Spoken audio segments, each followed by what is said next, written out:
Bienvenue sur le podcast Les discussions de Yana Sana. Je suis Yanis, professeure de yoga, de méditation et créatrice de Yana Sana Yoga. Ma mission est de vous accompagner sur votre chemin personnel, en vous aidant à vous reconnecter à votre corps et à vos émotions en toute bienveillance. Grâce à cet espace, je vous fais découvrir la pratique du yoga, de la méditation, du développement personnel, de la spiritualité, ainsi que l'univers du bien-être. Je vous offre les clés vers le mieux-être et vous partage mes connaissances pour que chaque jour, vous dévoiliez votre lumière, que vous veniez à votre propre rencontre et que vous exploriez votre potentiel. Je vous souhaite un très beau moment de partage, d'échange et d'inspiration. Hello les yogis, j'espère que vous allez bien et je vous souhaite la bienvenue sur ce tout premier épisode du podcast Les discussions de Yana Sana. Je suis très contente de vous retrouver ici pour un moment de partage. Ça faisait longtemps que je voulais vous partager des réflexions, des connaissances un peu plus poussées que sur Instagram par exemple. Car c'est vrai que sur Instagram on est vite limité et je me suis dit pourquoi pas en donner un peu plus à tout le monde via des podcasts. C'est simple, accessible et facile donc je me suis dit pourquoi pas tenter l'aventure.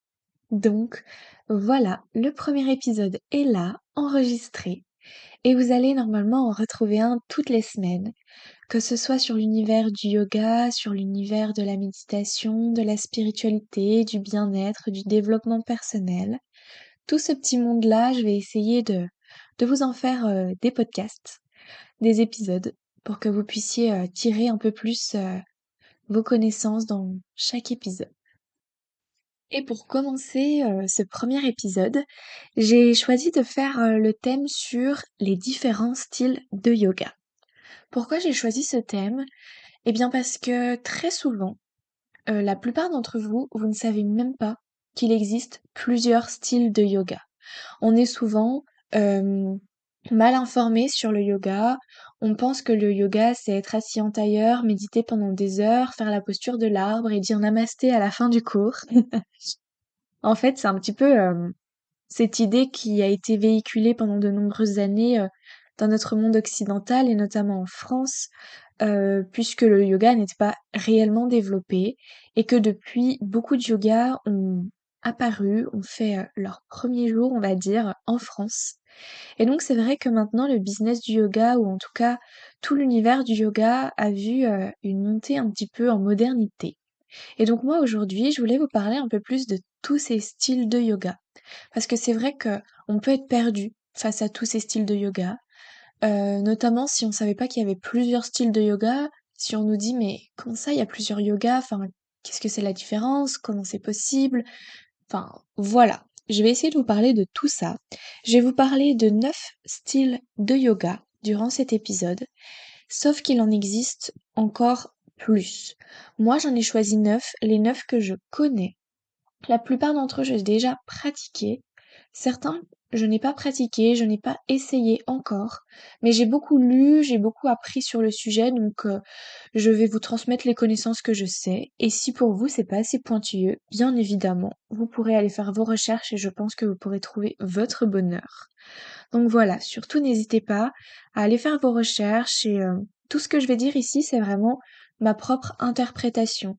C'est moi qui pense que le yoga est comme ça. Il y a aussi certaines normes que vous allez retrouver dans toutes les interviews que vous pourrez lire à ce sujet. Mais j'ai essayé d'y ajouter un petit peu ce que moi je ressentais, comment moi je le voyais, pour que vous puissiez aussi vous plonger un peu plus. Et comme ça, à la fin de cet épisode, vous pourrez vous dire, eh ben voilà, maintenant, quand je vais voir sur les panneaux d'affichage d'un studio ou alors en ligne, peu importe, ce nom de yoga, je vais pouvoir associer à une idée et savoir si ce yoga pourrait me plaire ou non. Et donc c'est parti, on va pouvoir commencer. Les 2 premiers yogas que je vais vous présenter, c'est les yogas que moi j'enseigne et que j'aime enseigner, pour lesquels j'ai été formée. Donc ceux-là de yoga, c'est vraiment des yogas que j'ai à cœur de transmettre. Donc c'est pour ça que j'ai voulu les mettre en premier de l'épisode, tout en haut de la liste, on va dire. Et pour commencer, c'est le yoga Vinyasa. Peut-être que vous en avez déjà entendu, peut-être pas. Le yoga vinyasa, vinyasa c'est écrit en sanskrit, donc le sanskrit, la langue sacrée des Indiens dans lequel est plongé, on va dire, le yoga. Et donc vinyasa, ça veut dire la synchronisation du souffle et du mouvement. Donc le vinyasa yoga, si on résume, c'est synchroniser son souffle et le mouvement. Et ce n'est pas que ça, bien heureusement. Si vous voulez, le vinyasa yoga, c'est un yoga qui est très créatif, un yoga plutôt fluide, dynamique, mais qui peut aussi être très lent et un peu plus ressourçant, un peu plus reposant. En fait, ce qui est bien avec le yoga vinyasa, c'est qu'il y a autant de profs que de cours, autant de cours que de profs, et c'est quelque chose qui peut correspondre à plein de personnes. Le yoga vinyasa, en fonction des professeurs, en fonction de leur envie, en fonction de leur niveau de cours, eh bien le cours sera plus ou moins différent. C'est-à-dire que si vous allez dans un studio de yoga et que vous faites un cours de vinyasa, et que le lendemain vous allez dans un autre studio de yoga avec un autre professeur, et que vous faites un cours de yoga vinyasa, vous pouvez tomber sur totalement l'inverse. Donc vraiment, le vinyasa, c'est quelque chose de très libre, de très créatif. Donc à vous de tester plusieurs cours de yoga vinyasa pour trouver le yoga qui est le mieux pour vous, enfin le cours qui est le mieux pour vous avec le yoga vinyasa. Il y a aussi une petite chose à savoir, c'est que le vinyasa, si vous voulez, en fait, à la base, c'est un enchaînement de 3 postures. La posture du chaturanga qui est similaire à une pompe, la posture du chien tête en haut. Le chien tête en haut, c'est une posture qui est en élévation vers le ciel. Nos jambes sont sur le sol et on pousse très fort sur nos mains. Ça ressemble un petit peu à un cobra ou à un serpent qui se lève.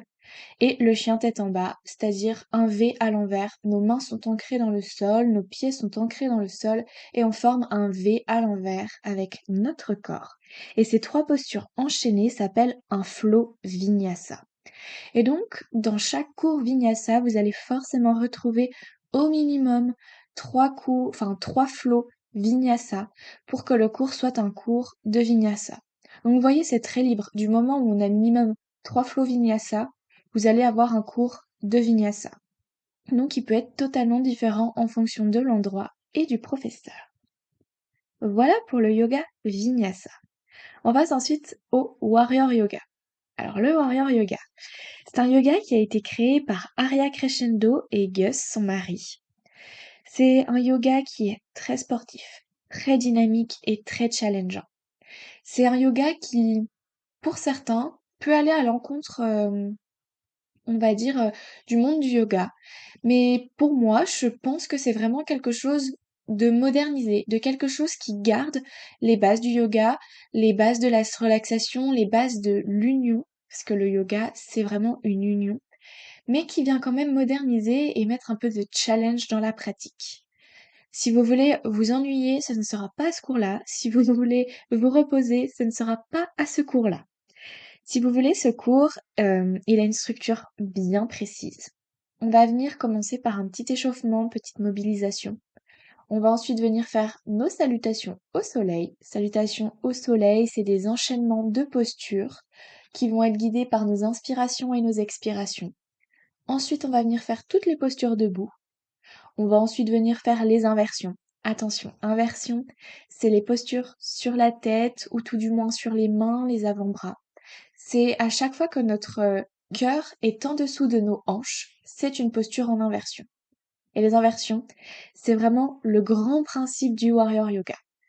Pour le warrior yoga, on dit que tout le monde est capable de faire des inversions dans la limite de la santé de chacun et que les inversions, c'est vraiment un moyen pour se dépasser, pour sortir de sa zone de confort et pour venir se challenger. Vraiment, c'est vraiment l'ancrage, on va dire, vraiment l'âme du yoga warrior que de faire des inversions et que de se dépasser. Donc voilà, à chaque fois, vous allez sûrement retrouver des inversions. Après, dans certains cours privés de warrior yoga, si la personne n'est pas très à l'aise avec les inversions et que vraiment elle n'aime pas, on peut les enlever évidemment, mais c'est vraiment là la base du warrior yoga.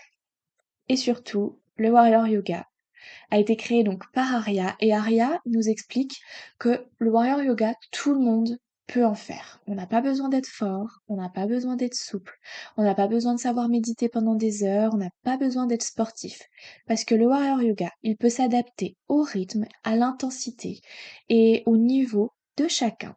Et en fait, vraiment, le but, c'est juste de vouloir venir au cours de yoga, d'avoir la motivation, d'avoir envie de faire le cours de yoga et de se dire, OK, allez, aujourd'hui, je me challenge. Si la prof, elle me dit, je suis capable de faire ça, je l'écoute et je vais au-delà de ma zone de confort. Voilà. Aria, elle dit qu'il y a un mantra pour symboliser le warrior yoga. C'est I can, donc c'est en anglais, et en français, ça veut dire je peux. Elle pense que tout le monde peut réussir, que ce soit avec de l'entraînement, avec du temps ou juste en osant. Aria pense que tout le monde peut réussir. J'ai moi-même été formée du coup au warrior yoga et je vous assure que dans les cours, il y a de réelles évolutions, des évolutions physiques, mais aussi des évolutions mentales. Je vois beaucoup de personnes qui me disent que c'est impossible pour elles de faire une inversion sur la tête. Et on y va progressivement. Petit à petit, on commence à mettre notre tête vers le sol, mais sans décoller les jambes. Petit à petit, on commence à avancer sur ce chemin-là. Et au bout, je pense, d'une année maximum, après en fonction vraiment de chacun, mais mes élèves, au bout de 1 an maximum, ont carrément apprivoisé leur peur de se retourner, leur peur de faire une inversion. Et maintenant, à chaque cours, elles sont là, et Yanis, on fait des inversions, moi je vais tenter celle-là, celle-ci, on peut travailler ça. Et vraiment, c'est quelque chose qui donne beaucoup de confiance en soi que de réussir quelque chose et de voir des progrès aussi rapides.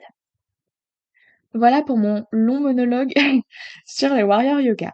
Bon après, c'est normal, il y a que moi qui parle, mais c'est vrai que le warrior yoga, c'est vraiment un yoga que j'ai l'habitude d'enseigner, donc j'ai un petit peu plus de choses à dire que les autres.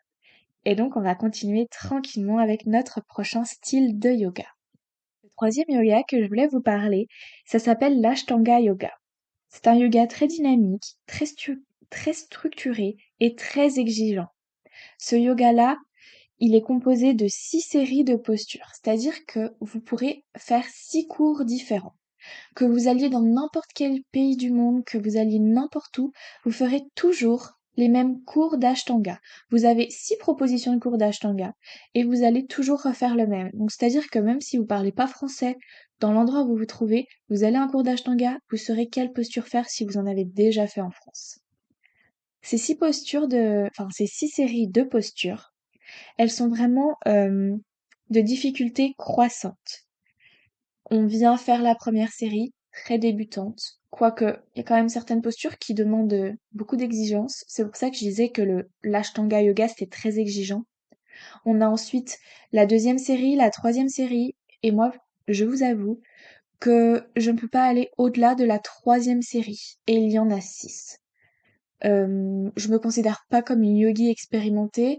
Je suis une yogi qui connaît les postures, qui peut les enseigner, qui les pratique, qui les ressent, qui a expérimenté plusieurs styles de yoga, plusieurs postures.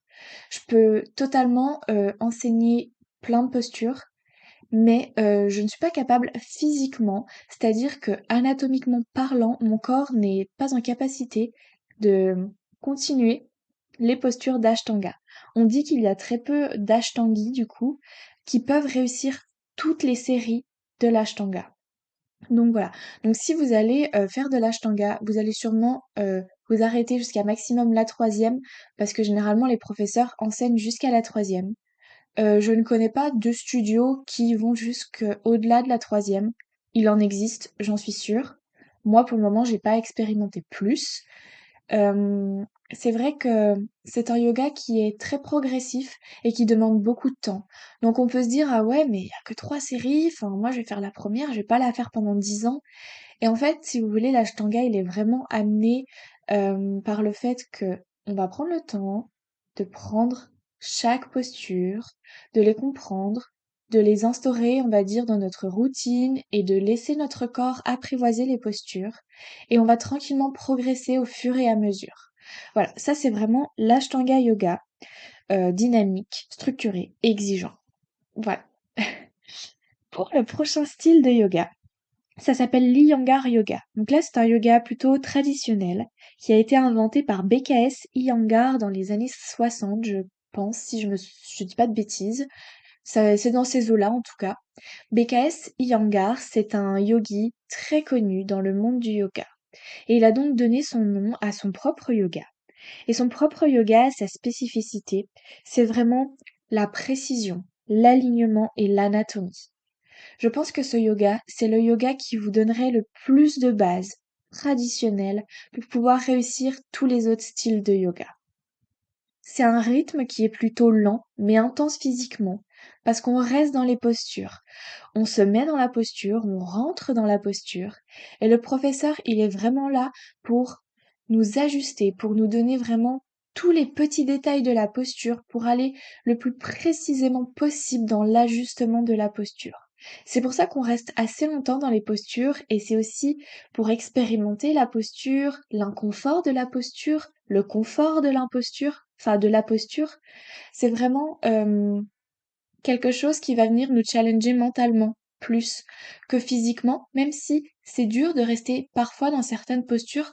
Au fur et à mesure, notre corps vraiment il s'habitue et il apprivoise toutes les postures. Donc voilà pour le Iyengar, le yoga. On va ensuite passer au prochain yoga qui est le Hatha yoga. Alors là, le Hatha yoga, je pense que c'est le yoga le plus connu de tous. C'est vraiment la vision que tout le monde a du yoga. C'est le yoga le plus répandu en France. C'est le yoga qui est le plus pratiqué en France, je pense.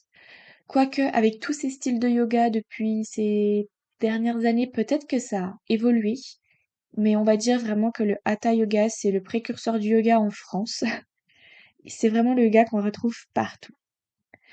Le Hatha yoga, c'est un yoga qui est vraiment plus doux, plus lent, plus apaisant que tous les yogas qu'on vient de voir juste avant. Là, ça va vraiment être un moment pour se recentrer, un moment pour respirer. On va aller doucement dans les postures, on va en sortir doucement pour aller ensuite à la prochaine. C'est vraiment un yoga qui va être sur l'équilibre, on va dire, de l'énergie yin, une énergie de lenteur, une énergie de retour à soi, et une énergie yang, une énergie où on vient un peu plus dans l'action, où on bouge un peu plus. Et en fait, on va vraiment essayer de stabiliser ces deux énergies plutôt, ensemble, pour que vraiment, quand on ressorte de ce cours, on soit totalement en harmonie. Et justement, Hatha, c'est un mot sanskrit, comme Vinyasa au début, comme Ashtanga. Ce sont des mots en sanskrit et Hatha, quand on le divise en deux, on a A d'un côté et on a Ta de l'autre. A, ça veut dire soleil en sanskrit et Ta, lune. On a d'autres significations parce que le soleil peut être Surya et lune Chandra. Mais là, c'est plutôt pas l'élément qui est mis en lumière, mais plutôt l'énergie. L'énergie du soleil, A, qui est vraiment représentée comme l'énergie yang, et le Ta de la lune qui est vraiment représenté comme l'énergie yin. Donc là, si vous voulez, c'est plus là le symbole de l'énergie que l'élément lui-même. Et donc du coup, voilà, le hatha, c'est vraiment le but d'harmoniser ces deux énergies et d'être en harmonie quand on ressort du cours de hatha yoga. Passons alors au 6e yoga que je veux vous présenter, c'est le yoga Bikram. Alors le yoga Bikram, tout comme l'Iyengar yoga, Bikram c'est un yogi qui a donné son nom au yoga qu'il a inventé. Et donc la spécificité de ce yoga Bikram, c'est que l'on pratique dans une salle qui est chauffée à 40 degrés. Et on va faire son cours de yoga dans cette salle à 40 degrés pendant 90 minutes. Et le Bikram Yoga, c'est en fait un enchaînement de 26 postures et de 2 pranayama. Pranayama, ce sont des exercices de respiration. Et si vous voulez, c'est un petit peu comme l'Ashtanga du coup. À chaque fois que vous allez aller dans un cours de Bikram, ce sera ces 26 postures, ou tout du moins quelques postures qui vont changer peut-être en fonction des professeurs, mais pas forcément. Et toujours les 2 exercices de respiration, les pranayama. Et ce cours, donc comme je vous l'ai dit, il dure 90 minutes sous une chaleur de 40 degrés. Donc pendant ce yoga, on transpire énormément. C'est hyper challengeant parce que c'est dur de faire du yoga sous 40 degrés. Imaginez un petit peu l'intensité physique qu'on doit donner pour ce cours. Donc c'est pas un yoga qui est facile. Il est plutôt démocratisé, on en retrouve de plus en plus en France. Après, c'est un yoga qui est très controversé. Pourquoi? Parce que Bikram, c'est un yogi qui n'est pas très bien vu, qui n'est pas toujours très respectueux, on va dire, des femmes, de l'univers du yoga. Si vous voulez en savoir un petit peu plus sur Bikram, n'hésitez pas à aller voir sur la plateforme Netflix. Il y a tout un reportage qui explique comment Bikram, il a réussi à enrôler, on va dire, des centaines de femmes, qu'il a abuser d'elle. Enfin, voilà, c'est vraiment tout un univers assez étrange. Donc, certains boycottent, on va dire, le Bikram yoga, d'autres y vont en disant que c'est pas Bikram qui leur donne un cours et que ce cours de yoga, il est tout aussi bénéfique pour elles. Donc, vraiment là, c'est à vous de vous faire votre propre idée. Je vous en parle, je vous dis ce qu'il en est. À vous de choisir si un jour vous souhaitez tester le Bikram ou non. Voilà pour le Bikram yoga. Ensuite, on va parler du Kundalini yoga. C'est le yoga le plus spirituel qui existe, je pense. C'est vraiment un yoga qui va être basé sur les mantras. Donc les mantras, ce sont des phrases ou des sons en sanskrit qui ont une signification très sacrée. On va avoir aussi des chants de mantras, donc ce sera les mantras mais chantés. On a beaucoup de méditation et beaucoup de pranayama. Pranayama, souvenez-vous, respiration, exercice de respiration. Et si vous voulez, les postures, c'est vraiment moindre par rapport à toute cette partie mantra, méditation et pranayama. Pour ce yoga, on retrouve beaucoup de personnes habillées en blanc. Parfois même, elles ont je crois que ça s'appelle des turbans, si je ne dis pas n'importe quoi, sur la tête. Elles sont blanches, ou ils sont blancs, je crois que ça se dit ils. Ils sont blancs. Et ils sont vraiment vêtus de blanc tout entier. Le Kundalini, c'est très spirituel car on va vraiment venir chercher l'éveil d'une conscience. Le but de cette pratique, c'est d'éveiller notre conscience. Et par ce biais-là, on dit que dans notre corps, il y a une énergie Kundalini qui est présente mais qui n'est pas forcément réveillée. On dit que c'est la Shakti. La Shakti, on dit qu'elle est dans le bas de notre dos, tout en bas de notre colonne vertébrale, que c'est un serpent qui est enroulé, tout en bas de notre colonne vertébrale. Lui, le serpent, c'est la Shakti. La Shakti, elle est représentée par l'énergie Kundalini. Et on dit que lorsque on vient faire un cours de yoga Kundalini, le but c'est de chercher l'éveil spirituel, l'éveil des consciences. Et pour cela, on veut que la Shakti, on veut que la Kundalini se réveille et qu'il y ait une montée de Kundalini. La montée de Kundalini, symboliquement, c'est que le serpent, la Shakti, comment il est représenté, va venir monter autour de la colonne vertébrale jusqu'au 7e chakra, le chakra qui se trouve tout en haut de notre tête, au sommet de notre crâne, qui est le chakra coronal le plus spirituel de tous nos chakras. Et que lorsque l'énergie Kundalini, que la Shakti, a rejoint ce 7e chakra, eh bien on est dans un état de conscience modifié très profond, que l'on atteint l'éveil spirituel pour quelques instants ou pour un moment un peu plus long. Et voilà vraiment l'histoire du yoga Kundalini. Alors, si vous avez fait un cours de yoga Kundalini, je ne vous promets pas que vous allez réveiller votre Kundalini.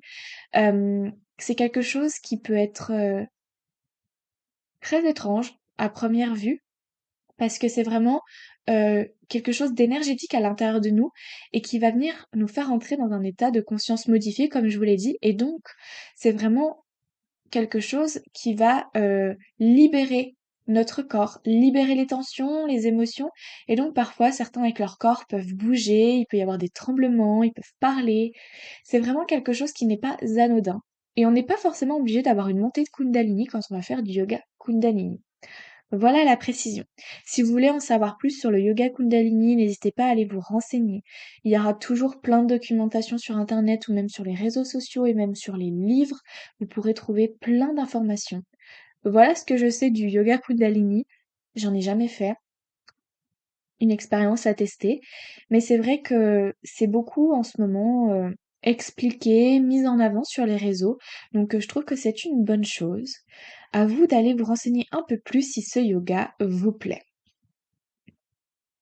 Et puis passons à notre avant-dernier yoga, le yin yoga. Alors là, c'est un yoga très très doux, très très lent. C'est presque uniquement des postures au sol. Je pense que dans un cours, on va expérimenter à peu près 5 postures. C'est une vraie éloge de la lenteur. On va rester de longues minutes dans chaque posture.